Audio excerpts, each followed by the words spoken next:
ರಾಜ್ಯದ ಜನತೆ ನಮ್ಮ ಮೇಲೆ ಅತಿ ಹೆಚ್ಚು ವಿಶ್ವಾಸ ಇಟ್ಟು ಅಧಿಕಾರವನ್ನು ಕೊಟ್ಟಿದ್ದಾರೆ.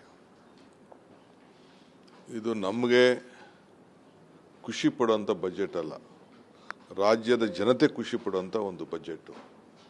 ಎಲ್ಲ ವರ್ಗಕ್ಕೆ, ಎಲ್ಲ ರಂಗಕ್ಕೂ ಕೂಡ, ಎಲ್ಲ ಇಲಾಖೆಗಳು ಕೂಡ ಸಮಾನತೆಯಿಂದ ಇವತ್ತು ಈ ಬಜೆಟ್ ಕೊಟ್ಟಿದೆ.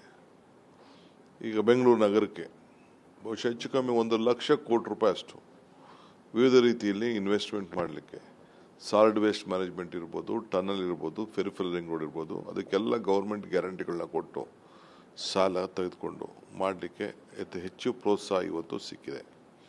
ವಿಶೇಷವಾಗಿ ಎಜುಕೇಷನಲ್ಲೂ ಕೂಡ ತಾವೆಲ್ಲ ಗಮನಿಸಿದ್ದೀರಿ. ಪಬ್ಲಿಕ್ ಶಾಲೆಗಳು ಅಂದರೆ ನಮ್ಮ ಗ್ರಾಮೀಣ ಪ್ರದೇಶದ ಮಕ್ಕಳ ವಿದ್ಯಾಭ್ಯಾಸಕ್ಕೆ ಅತಿ ಹೆಚ್ಚು ಒತ್ತನ್ನು ಈ ಸಂದರ್ಭದಲ್ಲಿ ನಾವು ಕೊಟ್ಟಿದ್ದೇವೆ. ಹಂಗೆ ಸಾಮಾಜಿಕವಾಗಿ ಎಲ್ಲ ವರ್ಗಕ್ಕೂ ಕೂಡ ಆಗಿದೆ.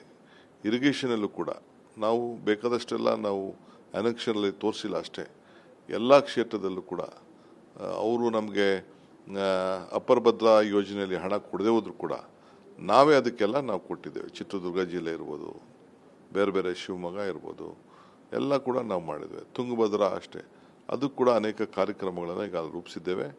ಸೊ ಈಗ ನಮ್ಮದು 22,000 ಕೋಟಿ ರೂಪಾಯಿ ಮೈರಿಗೇಷನ್ಗೆ ಸ್ವಲ್ಪ ಕೊಟ್ಟು ಮಿಕ್ಕಿದ ಬಜೆಟಲ್ಲಿ ತೋರಿಸಿದ್ದೇವೆ. ಆದರೆ ಬೇರೆ ಯಾವುದಾದ್ರು ಪರ್ಮಿಷನ್ ನಮಗೆ ಸಿಗ್ತಾರೆ, ಕಳಸಾ ಬಂಡೂರಿ ಇರ್ಬೋದು, ನಮ್ಮ ಮೇಕೆದಾಟು ಇರ್ಬೋದು, ಅನುಮತಿ ಕೊಟ್ಟ ತಕ್ಷಣ ಔಟ್ ಆಫ್ ದಿ ವೇ ಹೋಗಿ ಅದನ್ನು ಪೂರ್ಣ ಮಾಡೋಂಥ ಕಾರ್ಯಕ್ರಮವನ್ನು